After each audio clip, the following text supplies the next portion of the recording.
Zaman dulu nggak ada pembangunan infrastruktur, nyatanya banyak. Yang kedua, direncanakan, dipersiapkan, dialokasikan anggarannya, dan dimulai dibangun sehingga banyak yang tinggal sudah 70%, bahkan 90% tinggal gunting pita. Setahun gunting pita kira-kira masuk akal nggak? Ya kita nggak perlu juga diapresiasi, tetapi jangan mengatakan ini kehebatan kita 1 tahun gunting pita. Itu namanya claiming sesuatu yang ya, saya kadang-kadang juga speechless juga mengatakannya. Tapi artinya kenapa sih kita tidak kemudian oke, terima kasih telah diletakkan landasan, telah dibangun 70%, 80%, sehingga kami tinggal 10% lagi gunting pita. Terima kasih Demokrat, terima kasih Pak SBY. Why not seperti itu? Untuk Pak AHY, menurut beta, sindiran Anda pada Pak Jokowi itu sama saja dengan Anda sedang menyindir Pak SBY. Kenapa beta bilang begitu? Ya karena selama 10 tahun Pak SBY memimpin, beliau tidak bisa mengeksekusi rencana pembangunan dari presiden-presiden sebelumnya. Beta ambil contoh jembatan Petruk di NTT. Jembatan itu sudah direncanakan pembangunannya sejak 1980. Tapi apakah Anda melihat Pak SBY eksekusi jembatan tersebut? Atau mau apa lagi? Mandalika. Mandalika sudah direncanakan pembangunannya sejak zaman Pak Harto. Tapi apakah Anda melihat Pak SBY eksekusi Mandalika? Yang ada Pak SBY hanya ke Mandalika untuk membuat groundbreaking tanpa eksekusi. Tapi bersyukur di zaman Pak Jokowi, beliau groundbreaking ulang dari nol dan eksekusi Mandalika hingga membuat Mandalika mendunia seperti sekarang. Jadi menurut beta, pernyataan atau sindiran Anda itu sama saja dengan Anda menampar Pak SBY.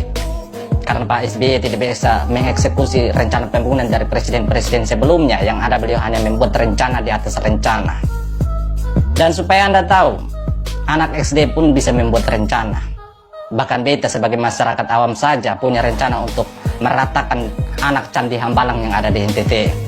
Tapi sampai sekarang belum bisa dieksekusi. Artinya apa? Artinya siapapun bisa membuat rencana tapi tidak bisa mengeksekusi. Jadi kalau Anda mau menyindir, pikir dulu baru sindir. Jangan habis sindir baru pikir. Dan jujur, selama 10 tahun Pak SBY memimpin, beta sebagai warga NTT cuma merasakan satu pembangunan dari beliau, yaitu Taman Nostalgia atau Gong Perdamaian di Kupang. Selain itu tidak ada.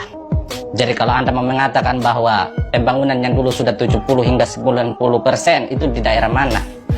Di Hambalang atau di daerah mana? Dan lucunya lagi, Anda berharap agar Pak Jokowi menyampaikan terima kasih pada partai dan Pak SBY. Menurut beta, pernyataan Anda itu sama saja dengan ngawur. Itu sama saja dengan Anda sudah diberikan hati tapi malah minta jantung. Kenapa beta bilang begitu? Ya karena dengan Pak Jokowi melanjutkan berbagai pembangunan mangkrak itu sama saja dengan Pak Jokowi sedang membersihkan nama Pak SBY di mata masyarakat. Jadi seharusnya kalian yang sampaikan terima kasih pada Pak Jokowi, bukan malah sebaliknya. Beta ambil contoh jembatan Merah Putih di Maluku. Seandainya Pak Jokowi egois dan tidak melanjutkan pembangunan jembatan tersebut, maka apa yang terjadi? Sudah pasti masyarakat di sana akan mengenang nama Pak SBY seumur hidup. Dan kenangan itu kenangan negatif, bukan positif. Jadi jangan malah minta jantung kalau sudah dikasih hati, bos. Lagian Pak Jokowi melanjutkan berbagai pembangunan mangkrak itu untuk selamatkan uang rakyat. Selamatkan uang rakyat yang sudah berubah menjadi semen dan besi yang dipenuhi dengan lumut.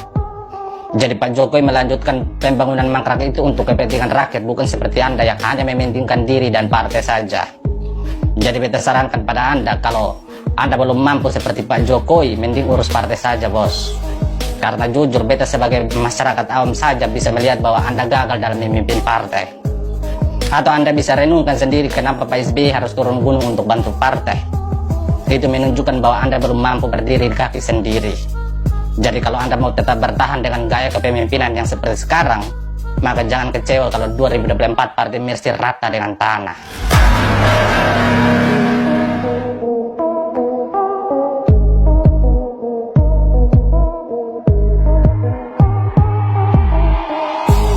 Saat ini beta lagi di tengah-tengah sebuah jembatan megah sepanjang 320 meter.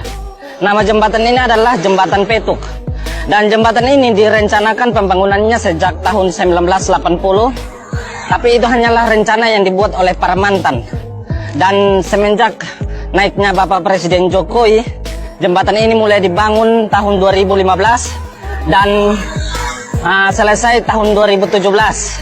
Artinya masyarakat NTT di PHP oleh para mantan selama 37 tahun.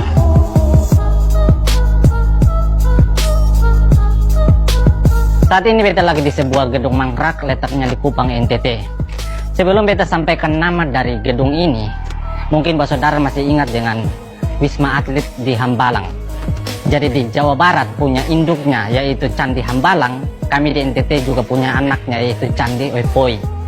Lebih jelasnya nama dari gedung ini atau gedung mangkrak ini adalah Gedung Olahraga Remaja NTT.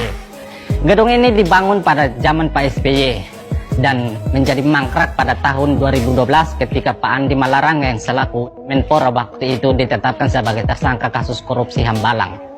Jadi kalau boleh mengutip pernyataan dari Pak SBY, beta mau sampaikan bahwa ini jahat bukan? Ini menginjak hak rakyat bukan?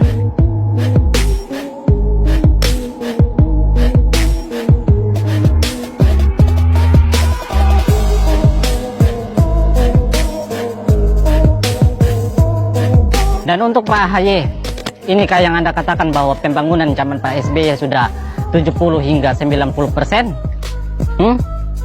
Lihat ini semua uang rakyat.